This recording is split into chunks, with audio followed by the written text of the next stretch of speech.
तुम्ही पाहत आहात MCN न्यूज मराठी। कारंजा लाड तालुक्यातील किनखेड येथील रहिवाशी बाळू पुंडलिक पवार वय अंदाजे 40 वर्ष यांनी किनखेड शिवारातील धरणाच्या पाण्यात बुडाल्याची घटना 6 डिसेंबर 2025 रोजी घडली होती। सदर मृतकाचा मृतदेह शोधून काढण्यासाठी कारंजा मतदारसंघाचे आमदार सईताई डहाके यांनी पिंजरच्या संत गाडगेबाबा आपत्कालीन शोध व बचाव पथकाला पाचारण करून शोध मोहीम राबवली।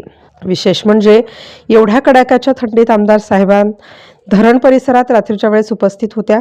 पथकाचे प्रमुख जीवनरक्षक दीपक सदाफळे यांनी आपल्या टीमसह 7 डिसेंबर रोजी सकाळी धरणाच्या पाण्यात शोध मोहीम राबवून धरणाच्या पाण्यात बुडालेल्या व्यक्तीचा मृतदेह शोधून काढला।